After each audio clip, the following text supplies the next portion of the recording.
Hello and welcome to the Vandy Sports Podcast. I'm your host, Chris Lee. Our guest today will be Tim Thompson, the color commentator for Vanderbilt basketball. We will discuss Vanderbilt's victory over LSU. Today's podcast is presented by Wellspire, Nashville's Learning and Development Center. Wellspire offers personal and professional development opportunities in a beautiful facility in the Gulch. Stop by for an event with world-renowned speakers or host an off-site event that will wow your team or your clients. Today's news is presented by Sutherland and Belk, an SEC sports-loving injury firm in Nashville.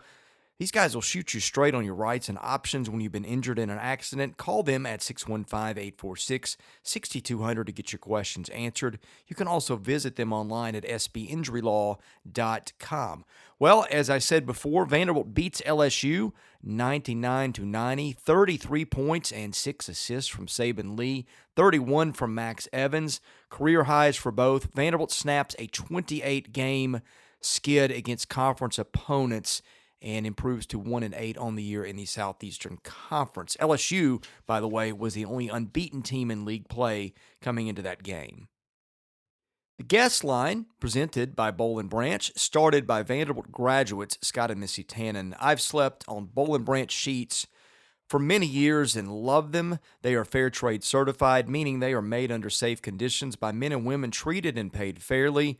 Try them for a month. You can return them for free, but you won't want to. Once you get those sheets, try the mattress, which was voted the best mattress of 2018. Go to bollandbranch.com, enter the promo code Vandy, and get $50 off your first set of sheets. Tim Thompson joins me now. Tim's the color commentator for Vanderbilt basketball. Tim, how have you been?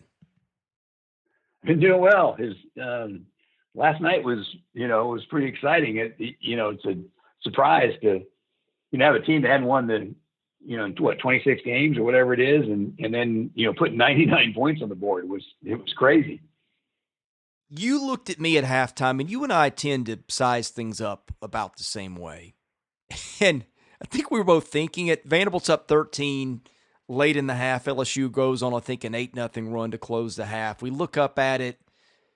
I think Dylan Dessou, Dessou, I guess, didn't pick up his third until the second half, so it wasn't relevant at that point. But we're thinking, okay, we've seen this before. Max Evans gets 25 points, which is 9 more than his career high. And they're still only up 5. They're shooting threes like crazy. It was kind of the feeling that Vanderbilt had played maybe almost past its ceiling. And on the other side is an LSU team that has won an improbable amount of close games. So you got one team that's 0-8 in the conference, the other team that's 8-0. And you're just like, the first half felt great if you're Vanderbilt, but then the way it ends, you're just like, this is not sustainable. When LSU hit a bucket with, I think, 6.5 minutes left and finally went ahead, I thought, here we go again. It's a Kentucky game all over. And they were down for another minute or two, but they take the lead and they kind of pull away with this one. And, man, hats off to them. I don't think that's what any of us were realistically expecting at those points last night. Exactly. You're looking at a Vanderbilt team who, probably is that, 55, maybe 60 point per game team, since Aaron Nesmith has left. And, they put 52 points on the board in the first half against, really good LSU team. And again, just human nature, common sense says, they put 52 points up, but they were only up 5. I felt like Vanderbilt was up more based on the way they played. In the first half, goodness, they were 8 of 18 from the 3-point line, 18 of 33 from the field, 8 of 10 from the free throw line. So you look at those numbers: 54% from the field, 44% from the 3-point line, and 80% from the free throw line in the first half. And you think, look at the score, and it's only 5. Okay.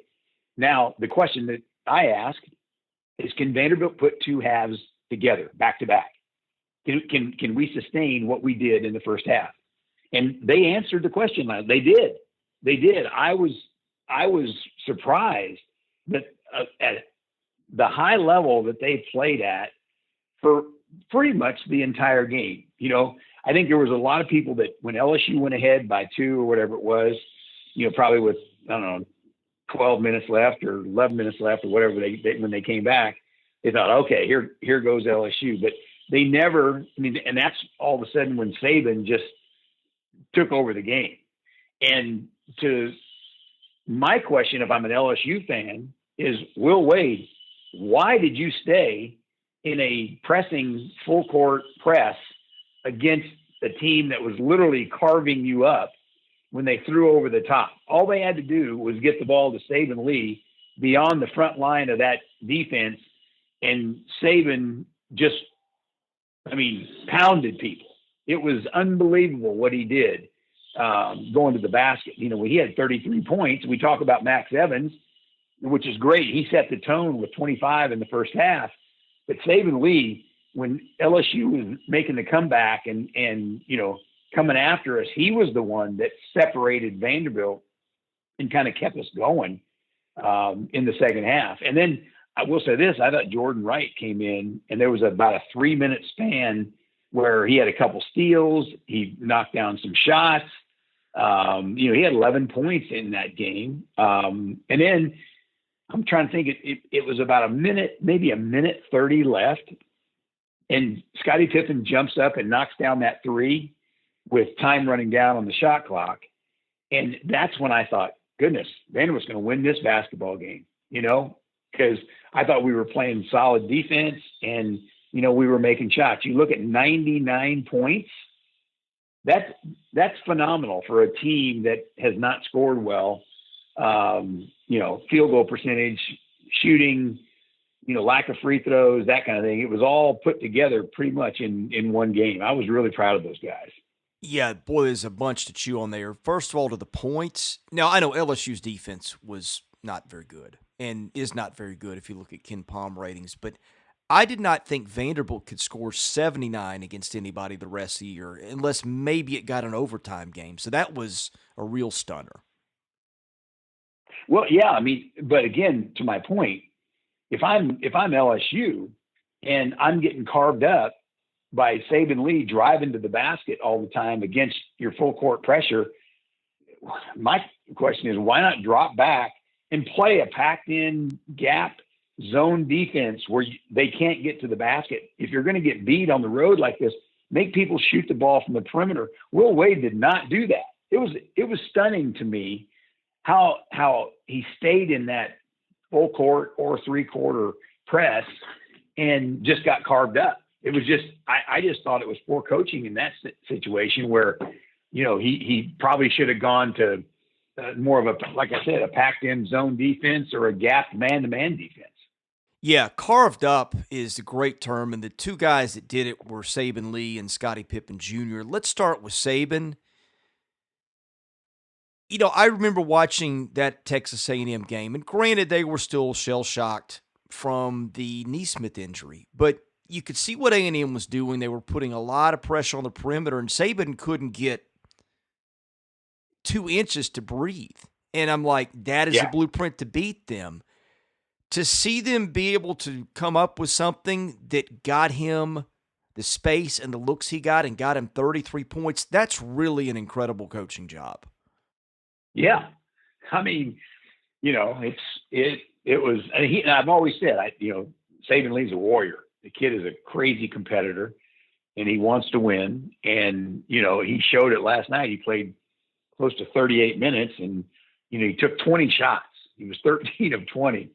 But he was, what do you have, 6 assists along with that?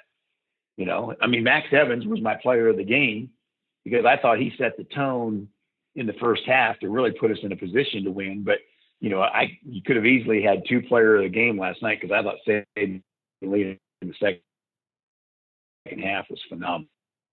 Well, and to Evans, I'll contradict myself. Until LSU made that run late in the first half, I'm thinking, okay, if they're going to win a game, it's going to take something outside the box. And when Evans just sitting there just throwing threes in from all over the floor and he gets 25 in the first half, I'm thinking, okay, this seems like the recipe where if they're going to get one, they do. My mouth was wide open watching him do what he did in the first half. Yeah, I mean, you sit there and you look at, and you could tell he was in a rhythm. And I will say, as a player, and you get that rhythm going, and guys are getting you the basketball in shooting positions, and now all of a sudden the basket looks like it's 5 feet wide when you're shooting, and that's what was happening with him. I just think he had so much confidence with his ability to shoot the basketball last night that it was amazing. But I will say, give the other players credit, because they got him the basketball, and it wasn't like when they were throwing cross court passes to Max, it wasn't like he was having to jump up to get the ball or go down below his waist to get it. It was like right in the shooting basket.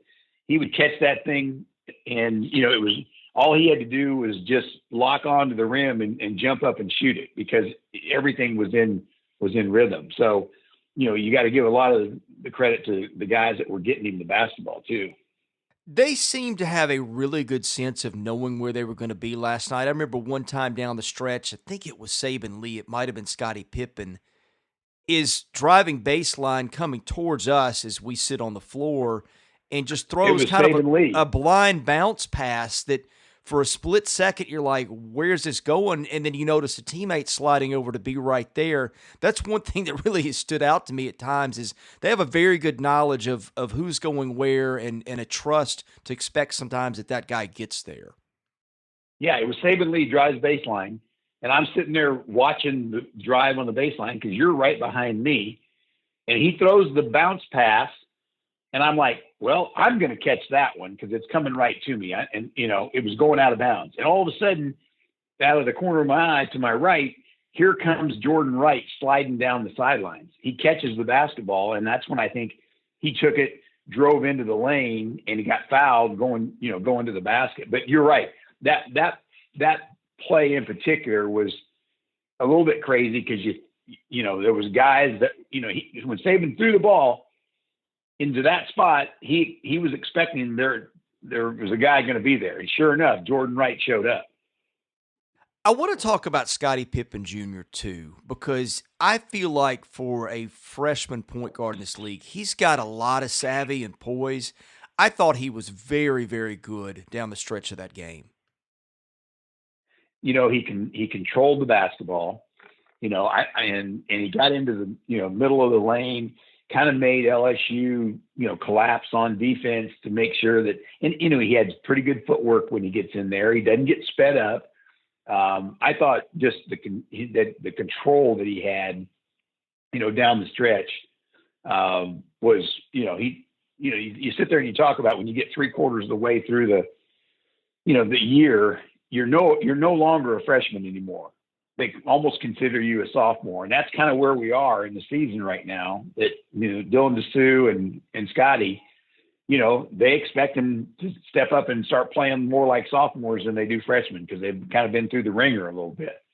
And they're both accepting that challenge. Dylan got into some foul trouble last night and didn't get to play as much. He only played 17 minutes, but I thought Scotty, he stepped up and played well. He had 13 points. He had 4 turnovers, but the amount of time that the ball is in his hands, you're going to have to expect some turnovers from him.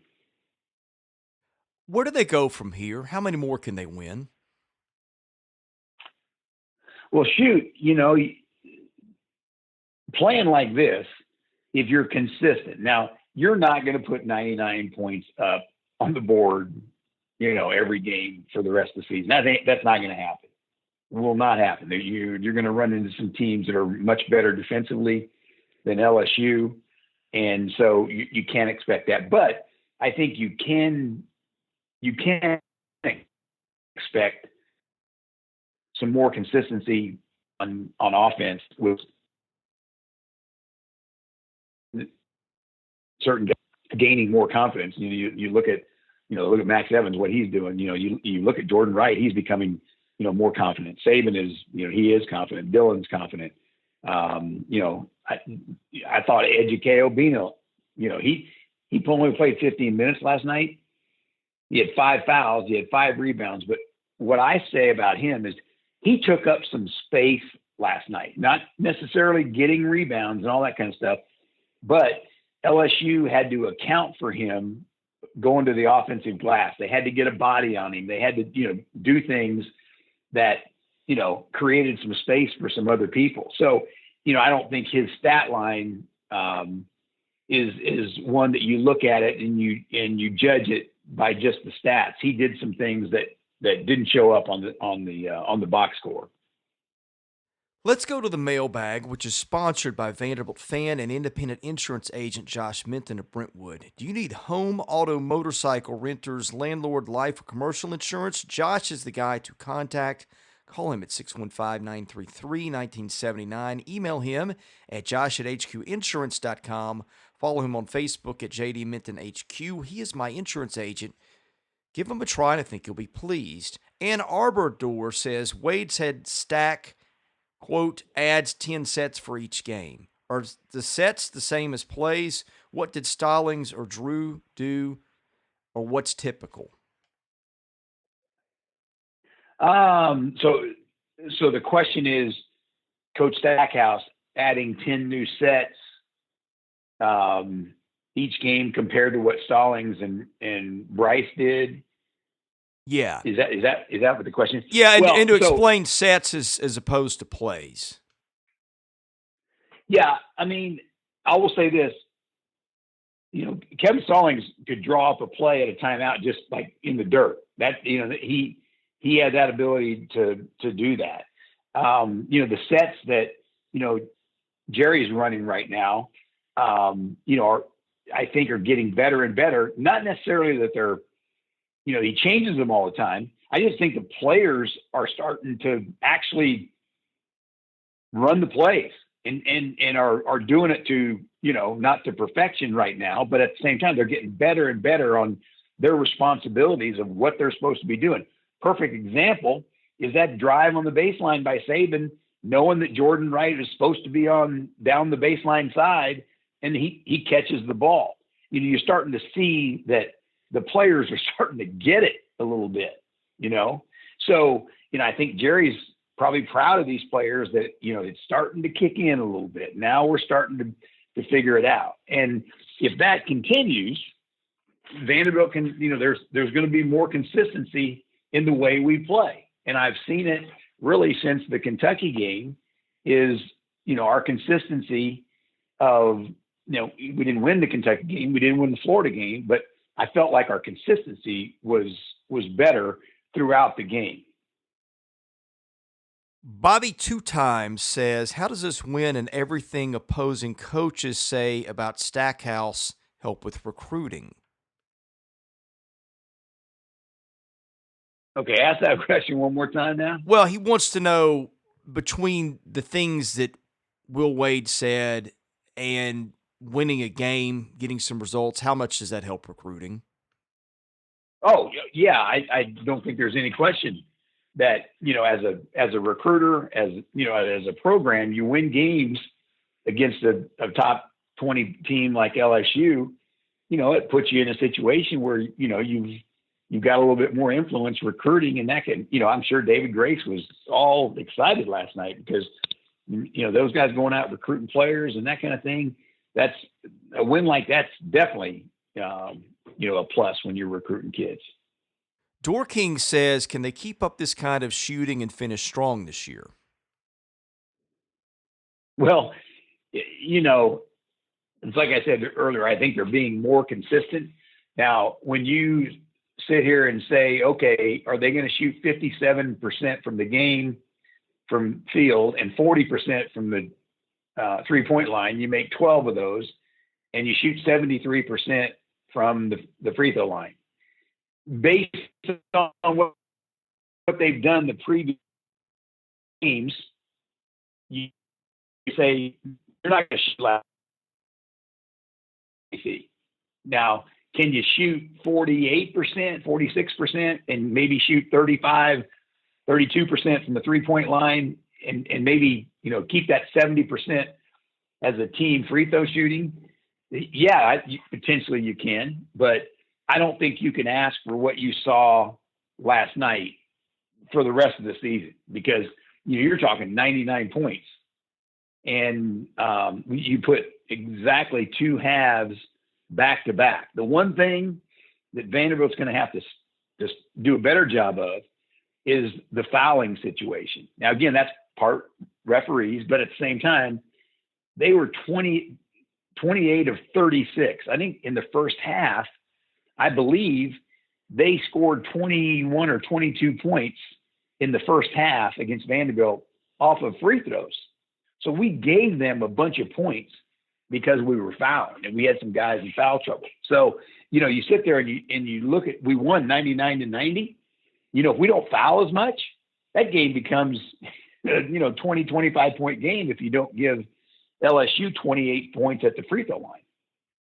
One interesting thing that came out yesterday, and normally this kind of would have been a focus of my attention, but with the week being so crazy, I just sort of overlooked it. I think Matt Norlander at CBS came out with a thing yesterday where he talked to Aaron Nesmith, and I think Nesmith is maybe entertaining the possibility of a return, which frankly I'm a little surprised. Have you heard anything about that? I haven't, but at the same time, a lot of it depends on your draft stock. Cut it any way you want to. If he's projected to be, just say top 20, okay, 15 to 20, even anywhere early in the first round, you got to go. You got to go.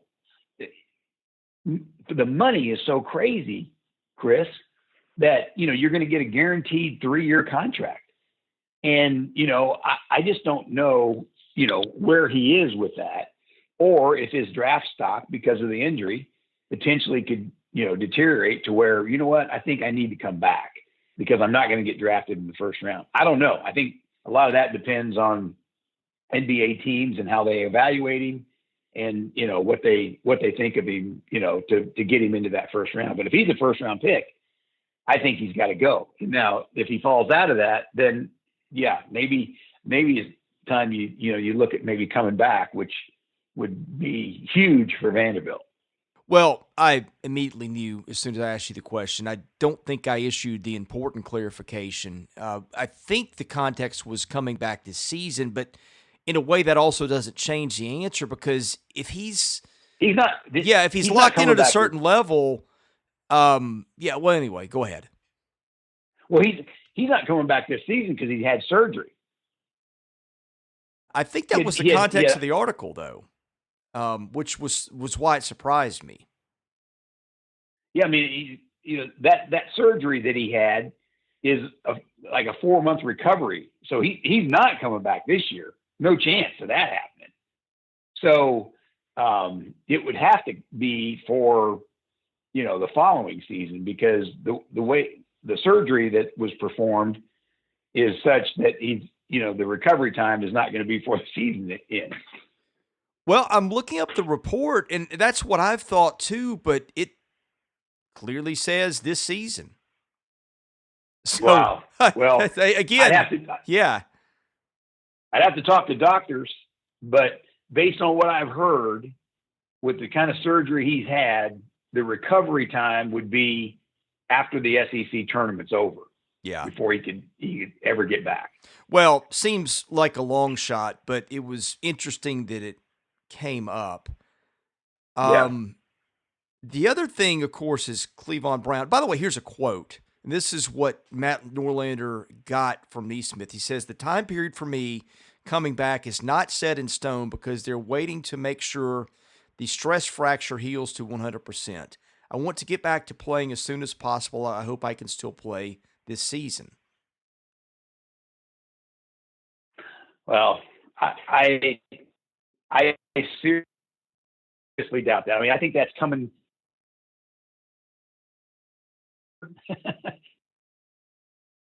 By the way, that was terrific. From just a common sense I mean, from a common sense, probably medical doctor, I got to believe that there's just no chance of that happening without, taking the risk of, further damage. And I don't think Vanderbilt wants that for Aaron. And I know Aaron, if there's any chance of that, he doesn't want it either. By the way, that was just a great podcast moment in our history. The way I just threw that on you and didn't research it and then threw it at you again. Oh gosh. Yeah, I don't think that soundbite will be on my wall of fame. But anyway, it honestly, and it's been that kind of week. Seriously, it's like there are things I'd normally be looking into, and it's just the AD thing has just consumed everything. As you know, it's consumed everybody's talk. And I think honestly, when we went to the game last night, that's kind of where all our heads were. It wasn't on, hey, what's coming up? Can they pull an upset? It's just been a thing that's cast a shadow around everybody and just taking everyone's time.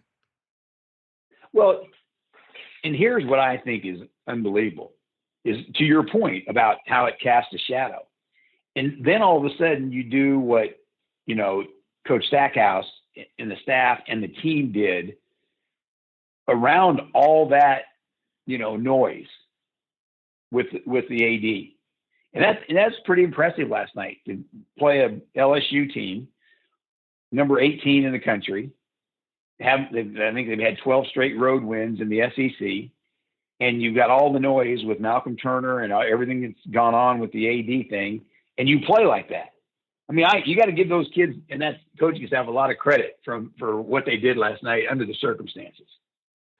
Final thing before I let you go, Cleavon Brown is the other one because I'm with you. I just don't see how this makes sense for Aaron Nesmith to come back. But since it popped up, I thought it was worth discussion. The Brown one is the one that has always seemed much more realistic. You had estimated when we talked about this weeks ago that based on your experience and knowledge of these things that mid-February was about when he might be able to come back. Any more thoughts on where that stands? Gosh, I'm hearing rumors, that maybe there's a medical red shirt coming for a kid like that, because I think the percentage of games that he's played would lend itself to, the NCAA giving him another year. And the thing that Joe and I have talked about on the radio is that, okay, let's just say he comes back and it's, what are we looking at? February the 6th right now. And, based on what I saw last night, I don't know if it's, let's just say 10 days, so now it's February the 16th. From a conditioning standpoint, is he going to be ready to play and to help you, being out this long and not being in condition to be game ready? So I think the coaching staff and people evaluating this are going to say, okay, Cleavon, do you want to play this year? And you're going to have a real short window when you come back. You're going to have to get in shape and do all that kind of stuff. Or is there a point where you want to say, hey, let's go with the red shirt, medical red shirt, and then come back and play the entire season next year? I think that's some of the things that have to be answered. Yeah, and I need to circle back because that rumor was out there for a week or two. I put in an inquiry at Vanderbilt. It took me a couple of weeks to get an answer, and then I got a flat no that was not happening. So I don't know if there's been a changing of the minds or whatever. Frankly, they don't communicate a lot of things sometimes, so it's kind of hard to know. But that's interesting that's popped up as a possibility of a red shirt again. And frankly, I think the big thing, I've said this for a while, just get a win somewhere and get that off your back for the rest of this season, going into next season. I mean, the last thing you wanted was to go into next year with 39 straight losses in the conference heading into the year. So at least that takes us off the table. I mean, maybe they lose out and there's another losing streak going into next year, but it's a little bit different. I think ideally, if you could get him back for next year, now that you have a win, I'd rather have a full year of Cleavon Brown than just having him to try to get that monkey off your back. I mean, if I was the coach, I'd personally probably would like to have that, because now you got a healthy Cleavon Brown back for an entire season, as opposed to, let's just say, 7 games. If you can get him back in that time frame. So, I'm sure that Coach Stackhouse and the trainers and the medical staff are evaluating that, and they'll probably make the decision on how they're gonna work that out. But again, I don't know how Cleavon's feeling. Cleavon, you know what? I don't know. He may say, you know what, I want to play my last 7 games, and then I'm going to graduate and that kind of thing. I don't know where his mind is in this thing either. So I think that all that has to be evaluated. Tim, any parting thoughts today? No, I just, it's one of those things where, goodness, you sit there and you watch that game last night, and I mean, it was fun doing the game because, it was action packed and there was a lot of scoring, and Vanderbilt played great in the first half. Then LSU makes their little bit of run to get ahead, and then Vanderbilt comes back with an answer. And I know that everybody that was in that gym last night it was pretty exciting to see people on their feet when Scotty Pippen hit that 3-pointer with the minute 20 or whatever it was in the game. That kind of salted the thing away. At least that's the way it was for me. But now you got to build on this. And I think Vanderbilt's been building since the Kentucky game. I thought they came back against Florida and got within, striking distance, and then they win the LSU game. Now it's time to go on the road against a Mississippi State team that, they're athletic, they're tough, they're physical. It's the next step of trying to win a road game, and that's going to be tough in Starkville. It's a tough place to play. He is Tim Thompson, color commentator for Vanderbilt basketball. I'm Chris Lee, host of the Vandy Sports Podcast. Tim, thanks for joining us. We'll catch you next week. Thanks, Chris. See you.